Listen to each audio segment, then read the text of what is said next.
দুই বোন তাদের ছোট সন্তান নিয়ে ঘুমিয়েছে, কিন্তু ঘুমের মধ্যে ভুলবশত একজন অন্যজনের সন্তানকে দুধ পান করিয়ে ফেললো। এখন তারা প্রাপ্তবয়স্ক। প্রশ্ন হলো তাদের মধ্যে বিবাহ বৈধ কিনা। যদি কোনো নারী তার দুধ কোন সন্তানকে পান করান, তিনি যেই হোক না কেন, নিজের আপন বোনের সন্তানই হোক না, অসুবিধা নেই। ভুলে পান করাইছেন, তাতেও অসুবিধা নেই। ইচ্ছাকৃত হোক আর ভুলে হোক, অন্য কোনো সন্তানকে যদি আপনি দুধ পান করায় ফেলেন, বিশেষ করে ভুলে যদি আপনি করায় ফেলেন, তারপরও দুধের সম্পর্ক হয়ে যাবে। দুধের সম্পর্ক হলে কি হবে? দুই বোন তারা একজনে অন্যজনের সন্তানকে দুধ পান করায় ফেলছেন নিজের সন্তান মনে করে ঘুমের তালে। হতে পারে যদি এরকম হয়, তাহলে সেক্ষেত্রে যেই সন্তানটাকে তিনি দুধ পান করাইছেন ওই সন্তানটা তার দুধ সন্তান হয়ে গেল।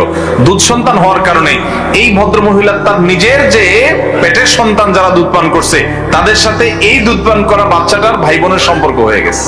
তাহলে তাদের মধ্যে আর বিয়ে বন্ধন আবদ্ধ হওয়া জায়েজ হবে।